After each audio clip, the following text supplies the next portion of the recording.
ಸೂತ್ರ 21. ಕಾಯರೂಪ ಸಂಯಮ ತದ್ಗ್ರಾಹ್ಯ ಶಕ್ತಿ ಸ್ತಂಭೆ ಚಕ್ಷುಷ್ ಪ್ರಕಾಶ ಸಂಯೋಗೆ ಅಂತರ್ಧಾನಂ.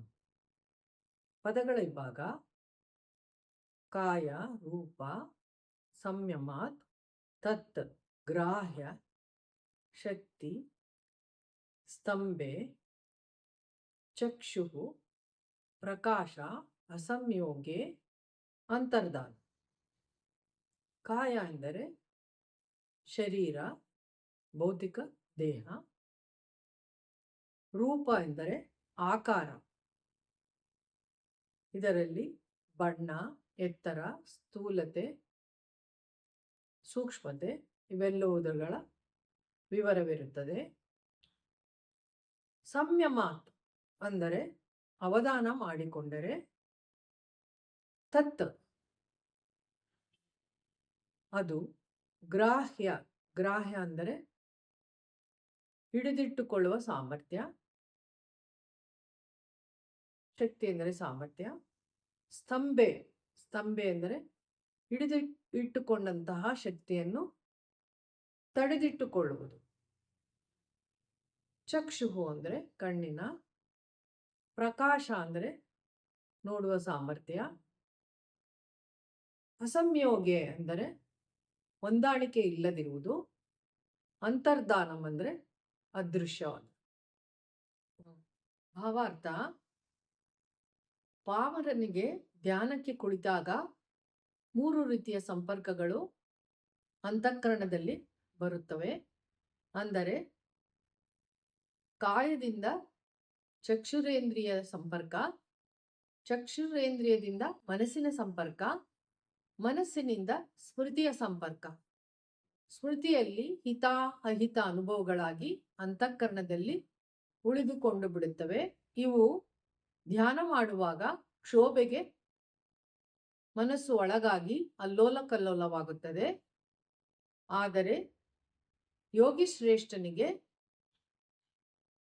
ನಿರೋಧ ಪರಿಣಾಮ, ಸಮಾಧಿ ಪರಿಣಾಮ ಹಾಗೂ ಏಕಾಗ್ರ ಪರಿಣಾಮಗಳನ್ನು ತಂದುಕೊಂಡಂತಹ ಯೋಗಿ ಶ್ರೇಷ್ಠನಿಗೆ ಇದನ್ನು ಹಿಂತೆಗೆಯುವಂತಹ ಸಾಮರ್ಥ್ಯವು ಬರುತ್ತದೆ. ಅಂದರೆ ಕಾಯದಿಂದ ಚಕ್ಷುರೇಂದ್ರಿಯ ಸಂಪರ್ಕವನ್ನು ಹಿಂತೆಗೆಯಬಲ್ಲ, ಚಕ್ಷುರೇಂದ್ರಿಯದಿಂದ ಮನಸ್ಸಿನ ಸಂಪರ್ಕವನ್ನು ಹಿಂತೆಗೆಯಬಲ್ಲ ಹಾಗೂ ಮನಸ್ಸಿನಿಂದ ಆತ್ಮಕ್ಕೆ ಇರುವಂತಹ ಸಂಬಂಧವನ್ನು ಕೂಡ ಹಿಂತೆಗೆಯಬಲ್ಲ. ಆಗ ಅವನು ಆತ್ಮಸ್ಥನಾಗುತ್ತಾನೆ. ಈ ರೀತಿ ಆತ್ಮಸ್ಥನಾದಾಗ ಮಹರ್ಷಿ ಪತಂಜಲಿಯವರು ಈ ರೂಪ ತನ್ಮಾತ್ರೆಯಿಂದ ಚಕ್ಷುರೇಂದ್ರಿಯದಿಂದ ಆದಂತಹ ವಿಚಾರವನ್ನು ಆತ್ಮಸ್ಥ ಯೋಗಿಗೆ ಅಂತರ್ಧಾನ ಸಿದ್ಧಿಯಾಗುತ್ತದೆ ಎಂದು ಹೇಳಿರುತ್ತಾನೆ. ಇದೇ ರೀತಿ ಇನ್ನೂ 4 ತನ್ಮಾತ್ರೆಗಳು, ಅವುಗಳಿಗೂ ಇದೇ ರೀತಿ ಸಂಬಂಧವು ಬರುತ್ತದೆ. ಇದನ್ನು ಮುಂದಿನ ಸೂತ್ರದಲ್ಲಿ ಹೇಳಲಾಗಿದೆ. ಸೂತ್ರ 22. ಏತೇನ ಶಬ್ದಾನ್ ಆದ್ಯಂತರ್ಧಾನಂ ಉಕ್ತಂ. ಪದಗಳ ವಿಭಾಗ: ಏತೇನ ಶಬ್ದ ಆದಿ ಅಂತರ್ಧಾನಂ ಉಕ್ತಂ. ಪದಗಳ ಅರ್ಥ: ಏತೇನ ಇದರಿಂದ ಶಬ್ದ. ಶಬ್ದ ಆದಿ ಎಂದರೆ ಶಬ್ದ, ರಸ, ಗಂಧ, ಸ್ಪರ್ಶ 4 ತನ್ಮಾತ್ರೆಗಳು.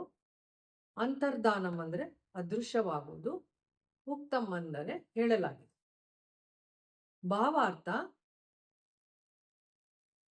ಮೇಲೆ ಹೇಳಿದ ಸೂತ್ರದ ಪ್ರಕಾರ ಯೋಗಿಯು ಧ್ಯಾನ ಮಾಡುವಾಗ ಶಬ್ದ ಆದಿ 4 ತನ್ಮಾತ್ರೆಗಳನ್ನು ಕೂಡ ಅಂತರ್ಧಾನ ಮಾಡಿಕೊಳ್ಳಬೇಕಾಗುತ್ತದೆ.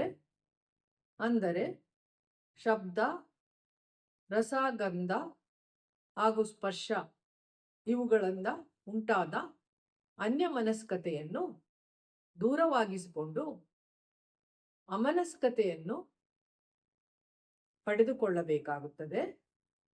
ಅಮನಸ್ಕತೆ ಅಂದರೆ ನೋ ಮೈಂಡ್ ಸ್ಟೇಟ್. ಯಾವಾಗ ಯೋಗಿಯು ಅಮನಸ್ಕತೆಯನ್ನು ಪಡೆದುಕೊಳ್ಳುತ್ತಾನೋ ಆಗ ಈ ಎಲ್ಲಾ ವಿಚಾರಗಳ ಕೂಡ ಅಂತರ್ಧಾನವಾಗುತ್ತದೆ, ಅಂದರೆ ಅದೃಶ್ಯವಾಗುತ್ತದೆ. ಈ ಅಂತರ್ಧಾನವಾದಾಗ ಅವನಿಗೆ ನಿರ್ವಿಕಲ್ಪ, ನಿರ್ವಿತರ್ಕ, ನಿರ್ವಿಚಾರ ಸಮಾಧಿ ಸ್ಥಿತಿ ಉಂಟಾಗುತ್ತದೆ. ಯೋಗಿಯು ಅದರಲ್ಲಿ ಅನನ್ಯನಾಗಿ ಬಿಡುತ್ತಾನೆ.